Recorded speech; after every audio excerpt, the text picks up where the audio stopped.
राम और सीता की आयु के बारे में वाल्मीकि रामायण में यह कहा गया है कि माता सीता राम जी से 7 वर्ष छोटी थी। राम का जब विवाह हुआ था तो उनकी आयु 25 वर्ष थी। इस हिसाब से देवी सीता अपने विवाह के समय 18 वर्ष की थी। विवाह के पश्चात वे दोनों 12 वर्षों तक अयोध्या में रहे और उसके बाद उन्हें वनवास हुआ।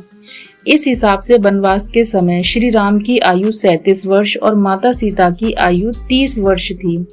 उसके बाद वे 14 वर्षों तक वन में रहे और वनवास के आखिरी महीने में राम ने रावण का वध किया था, अर्थात 51 वर्ष की आयु में राम ने रावण का वध किया था।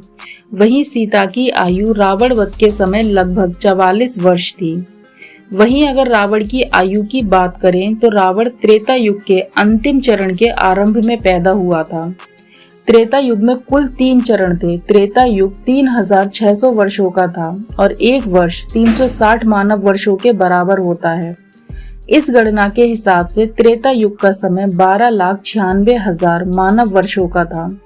रामायण में कहा गया है कि रावण ने अपने भाइयों के साथ मिलकर 11,000 वर्षों तक ब्रह्मा जी की तपस्या की थी।